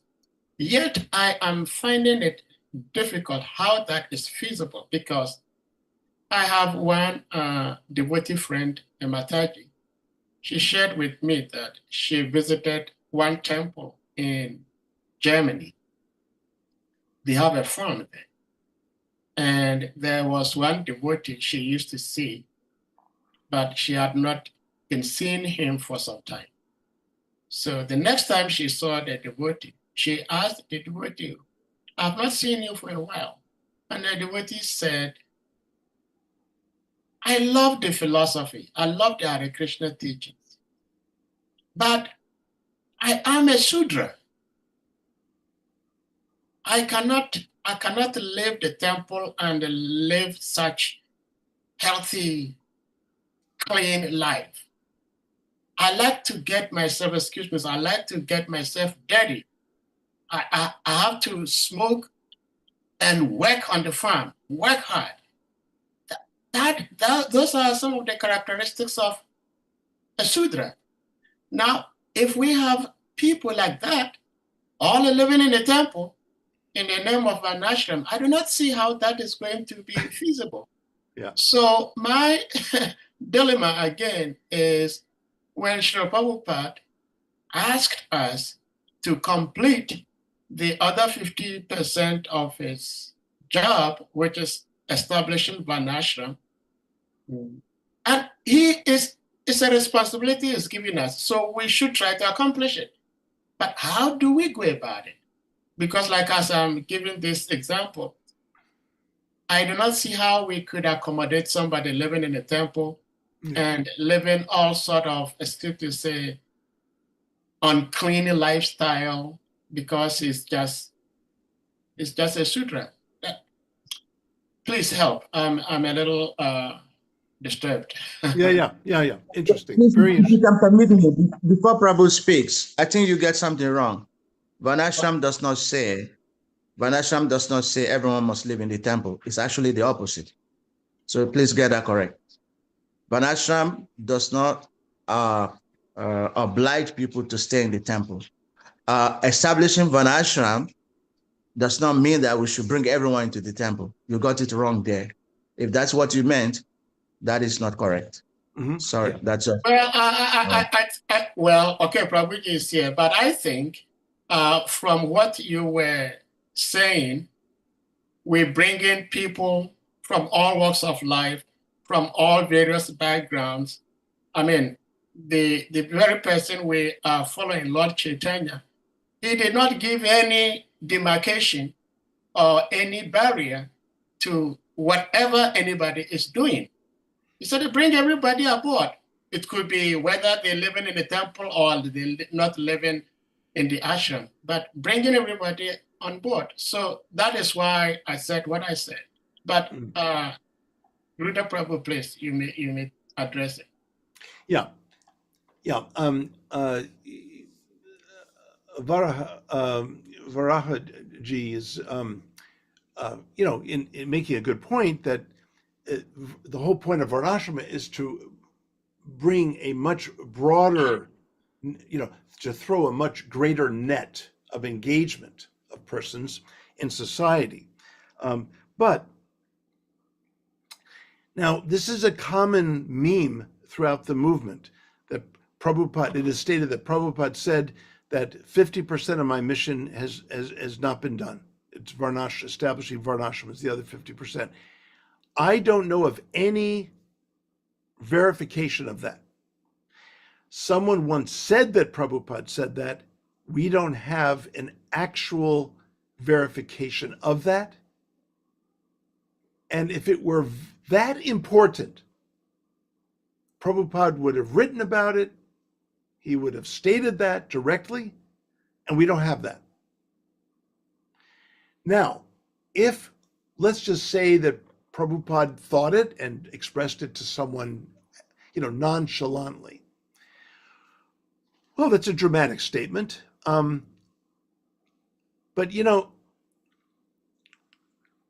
it's almost, if he said it, it's almost like saying, look, I've established the foundation. I've put in the first floor, the second floor. But you know what? I was going to put in 2 more floors. But,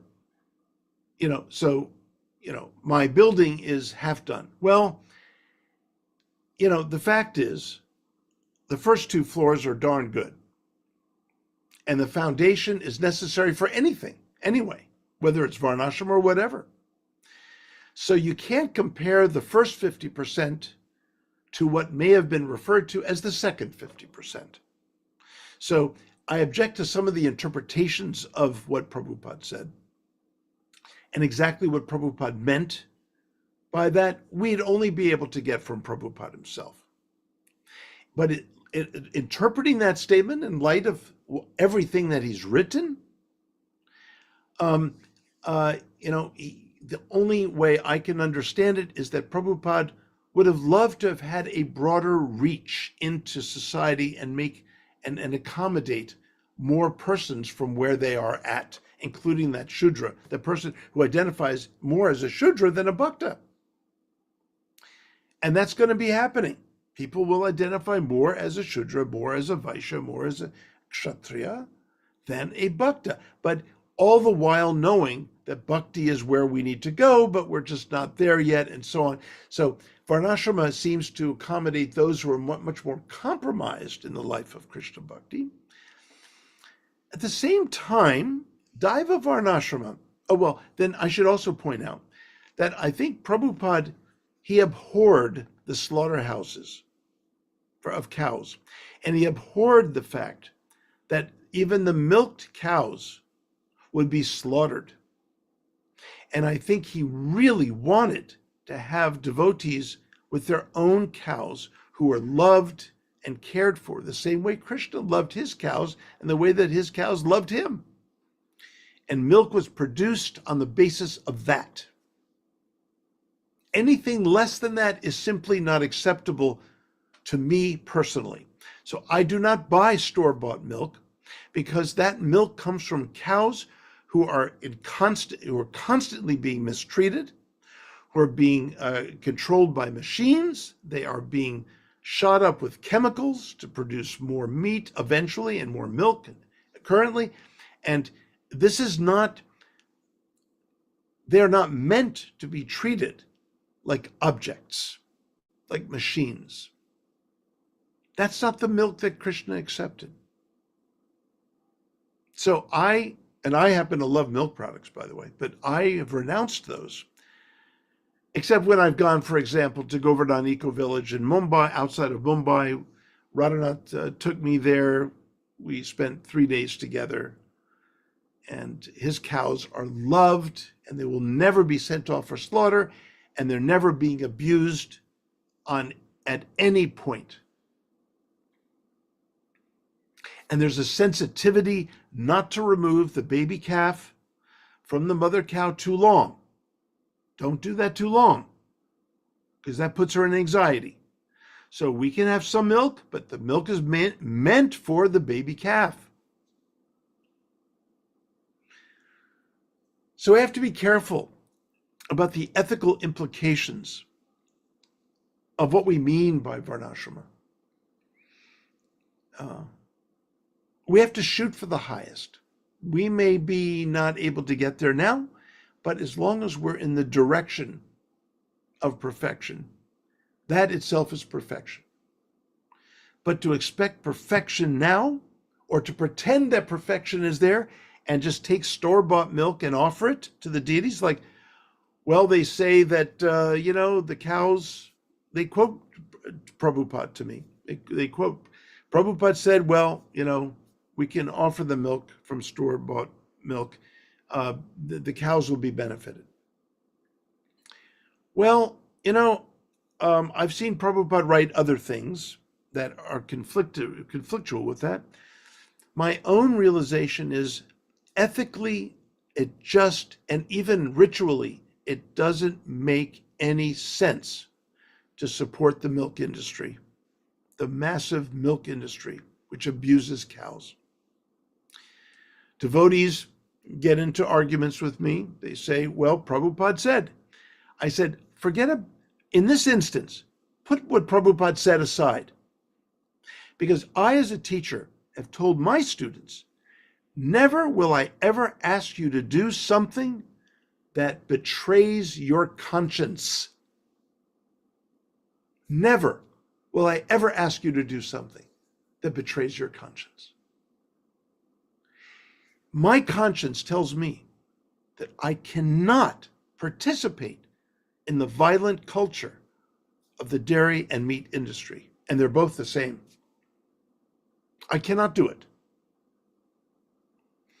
They argue, well, Prabhupada says it's okay. I say, well, if we really take that seriously, that we are liberating the cows because we're offering Krishna very contaminated milk made of violence and chemicals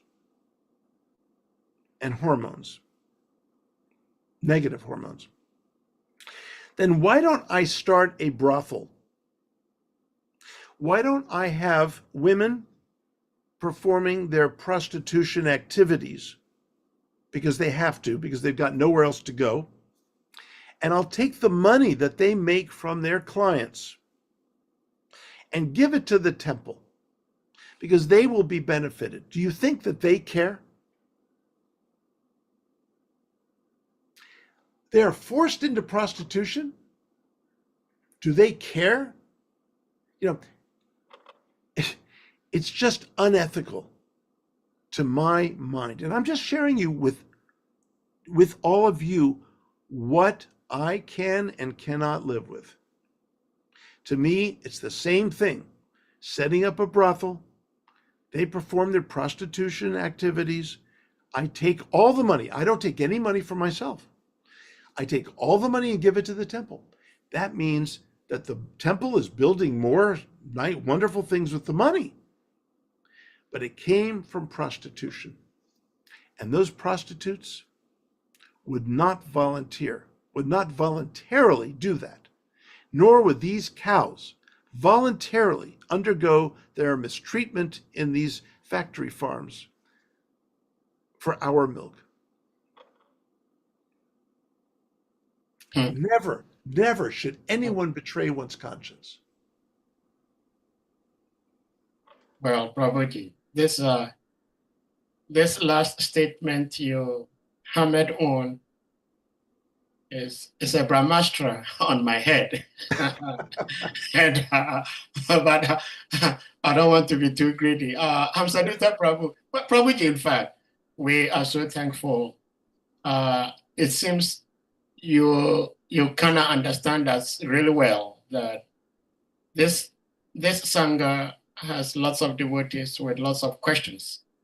So as I'm looking at the time, we're spending more time questioning than the time you actually spoke. And I think it's from experience that we like to ask questions. Yes. Hamsadutta Prabhu, please, you may unmute. Yes.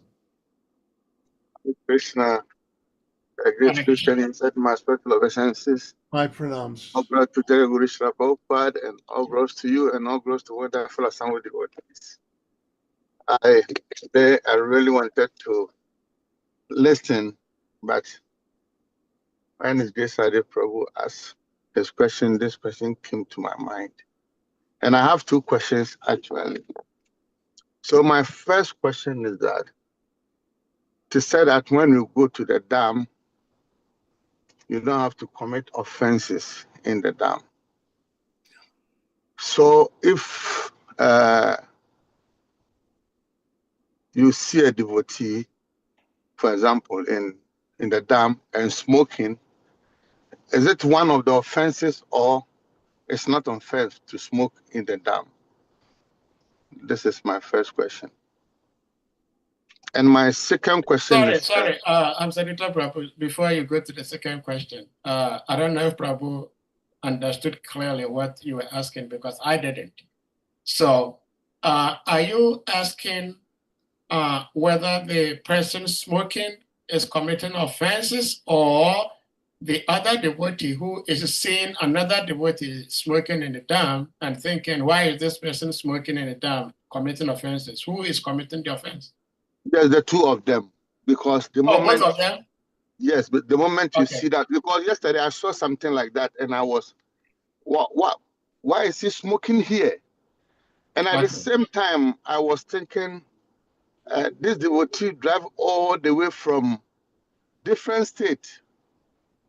Already you know how the road is very, very, very dangerous and everything. And he drive all the way to the dam. So I was thinking this both sides. He sacrificed himself to come there But at the same time, I'm also thinking, why is he smoking in this dam? Like, so both, is it good to think like that he's committing offense, or he's smoking in the dam is offense? The two of them, Hare Krishna. Yeah. Just briefly, because I have to go very soon, but I would say that human beings are sometimes very much enslaved to bad habits. And those of us who are freed from such bad habits, we need to exercise compassion, Mhm. and we need to see if we can assist others. And in their heart of hearts, they know that it's not right to be smoking where they're smoking. And they know it's not good for them too, but yet they're compelled. Mm. So it's a situation in which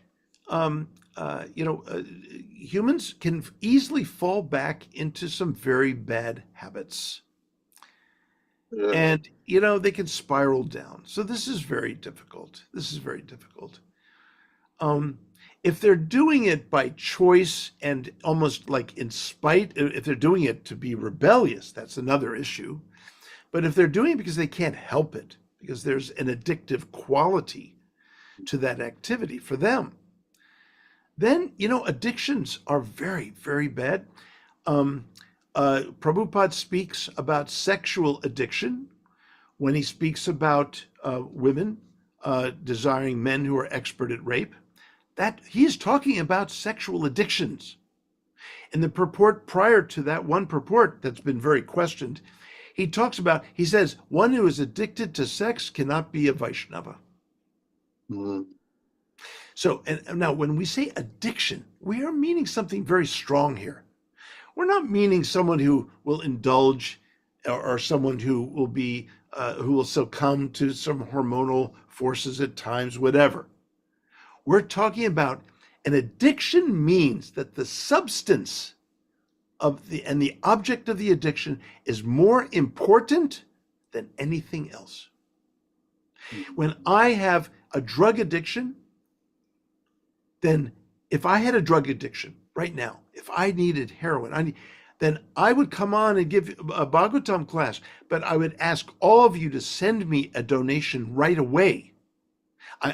My motive for coming on to Bhagavatam class would be, please, all of you, send me money.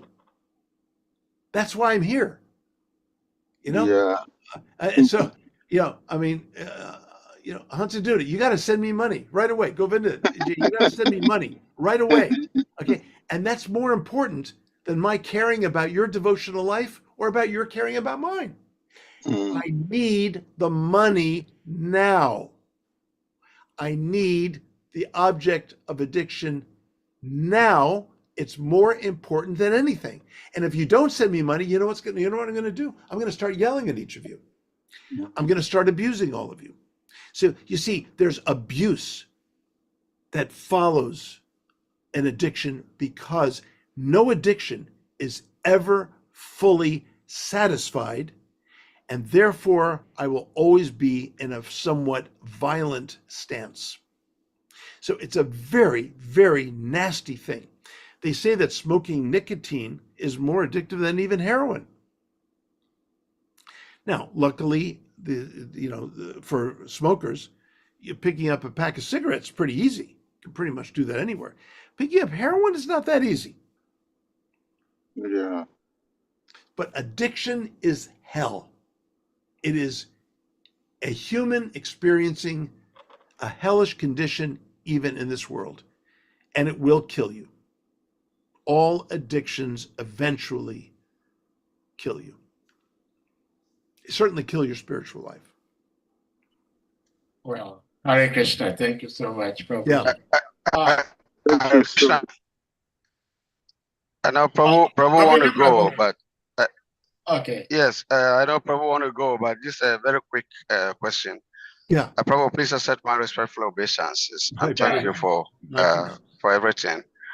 Prabhu, it's a quick question. What would you suggest about some of us offering milk to our deities every day, what would be your suggestion? From the way you explain and your feeling towards the maltreatment of these cows, and this is the kind of milk we are buying every day for our deities. So, what would be your suggestion? We have deities, and we do not give them milk. What does it say in the Gita? Patram pushpam palam toyam. Those are the fundamentals. If you give a leaf, water, flour, that is perfect. It's right there in the Gita. There's nothing about, milk. Milk is extra. Milk is if you have loving cows and cows that you love. Now look, I mean, again, there are devotees here that may disagree with me, and I respect the disagreement. I know that we're all very attached to milk. I'm very attached to milk, but I never have it because I am not near. Now, Romapad Swami invited me to come up and do a whole weekend retreat with him. We took turns speaking up at Gita Nagari, and boy, did I mean, of course I had the milk there. Of course. But I refuse to drink milk that comes out of a violent situation for animals. I just cannot do it in my conscience. I cannot do it. My conscience is stronger than my attachment to the milk in my diet. We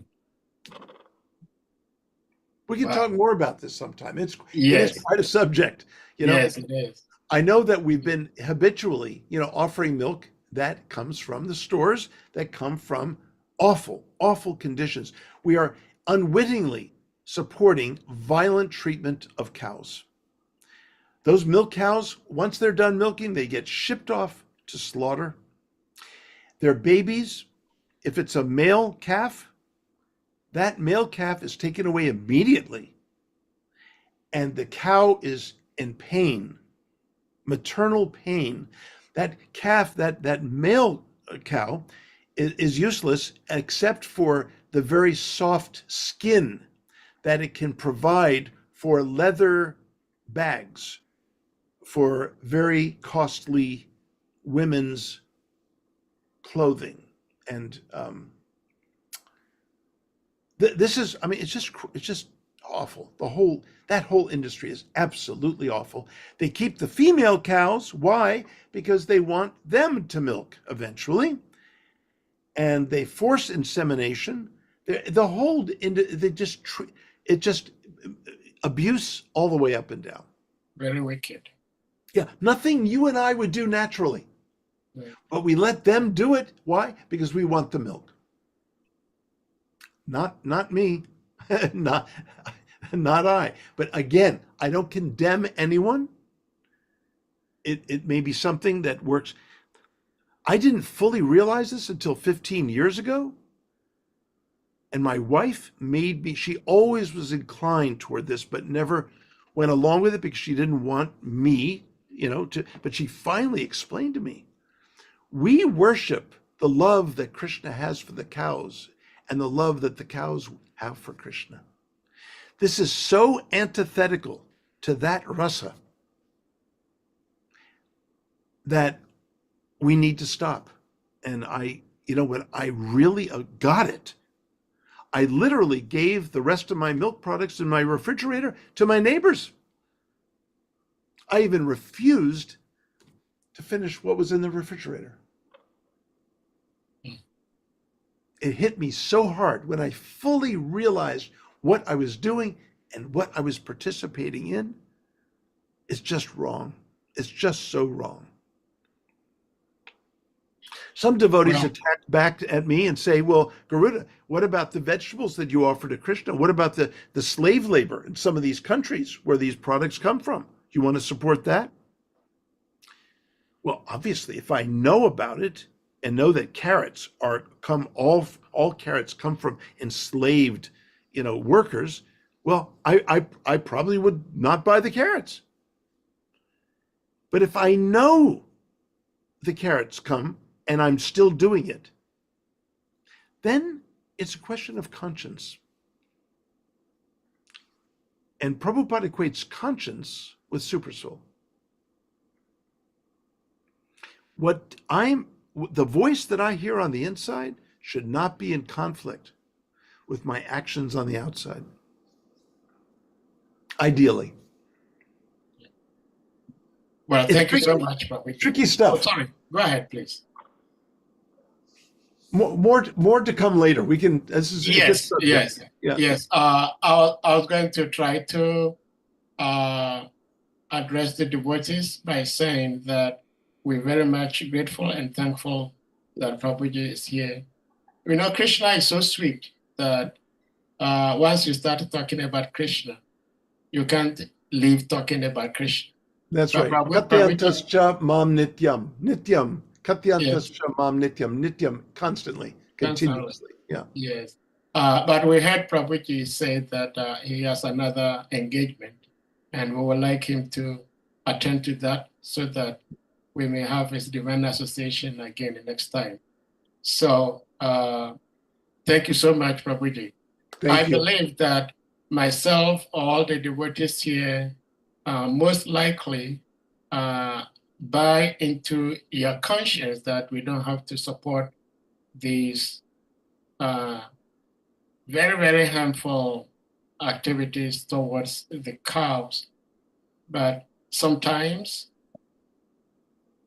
they also make the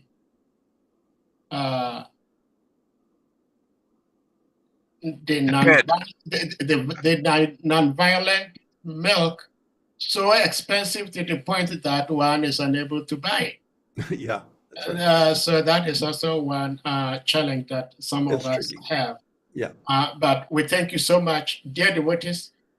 We're going to humbly request you all to kindly unmute yourselves, and we all, with one love, one heart, chant the Hare Krishna Maha Mantra to express our deepest appreciation and gratitude to our beloved uncle and great uncle to some of us, His Grace Garuda Prabhu, for sharing his love and wisdom and precious time with us, as he always does. You may all unmute, please. Hare Krishna, Hare Krishna, Hare Krishna, Hare Krishna, Krishna Krishna, Hare Hare. Hare Hare Rama, Ram, Hare Ram, Ram Ram, Hare Hare. Vancha Kalpatarubhyascha, Kripa Sindhya Evacha, Patitana Bhavana, Vaishnavibhyo, Namo Namo. Thank you so much. Thanks to all of you. Thank you. This confounder Acharya is Divine Krishna Prabhupada ki. Yes. Anant Koti Vaishnava Vrinda ki jai. Jai. Srila Prabhupada ISKCON movement ki jai. Kali Yuga Until ki next time. jai. Jai. Tantra Srimad Bhagavatam ki jai.